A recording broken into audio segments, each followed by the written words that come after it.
Lord reading. Lord reading का शासनकाल क्या है?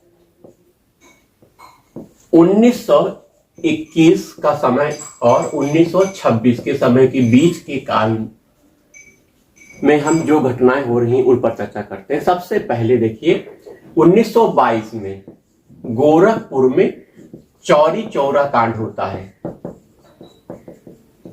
असहयोग आंदोलन के समय गोरखपुर में कुछ हिंसक घटनाएं हो जाती हैं और भारतीय जो विद्रोही हैं, आंदोलन का समर्थन करने वाले हैं, उनके द्वारा गोरखपुर में एक पुलिस थाने को जला दिया जाता है, जिसमें लगभग 22 लोगों की जिंदा जलकर मृत्यु हो जाती है।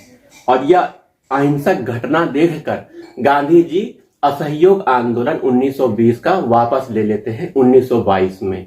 तो गांधी जी द्वारा वापस लिया जाता है, लेकिन ऑफिशियली घोषणा कांग्रेस कमेटी द्वारा की जाती है।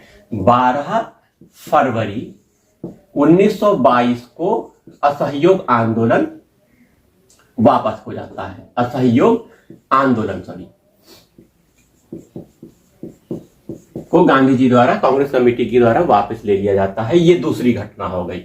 एक घटना चौरी चौरा कांड, इसी का परिणाम हुआ कि असहयोग आंदोलन वापस ले लिया गया और कई लोग नाराज हो गए थे गांधी जी द्वारा। सुभाष चंद्र बोस भी नाराज हो गए थे, कई नेता नाराज हो गए थे क्योंकि इस समय बहुत चरम अवस्था में आंदोलन चल रहा था, बहुत अच्छा चल रहा था और तुरंत एक छोटी सी घटना को लेकर आंदोलन को वापस लेना यह ठीक नहीं लगा लोगों को। लेकिन गांधी जी जानते थे कि 2 साल का लगभग समय व्यतीत हो गया है और सफलता नहीं मिली है। ऐसे में आंदोलन करने वालों की ऊर्जा खत्म हो जाती है। नई ऊर्जा प्राप्त करने के लिए थोड़ा समय रहता है, इसीलिए आंदोलन को रोका उन्होंने। वहीं उन्होंने यह भी देखा कि वो चाहते थे कि हिंसा का प्रयोग ना हो, लेकिन हिंसा में लोग उतर आए थे, इसलिए भी गांधी जी ने अपना आंदोलन वापस ले लिया। गांधी जी यह भी देखते थे कि और लोगों को जोड़ा जाए, जो इस आंदोलन से नहीं जुड़े हैं, जिनको अंग्रेजों की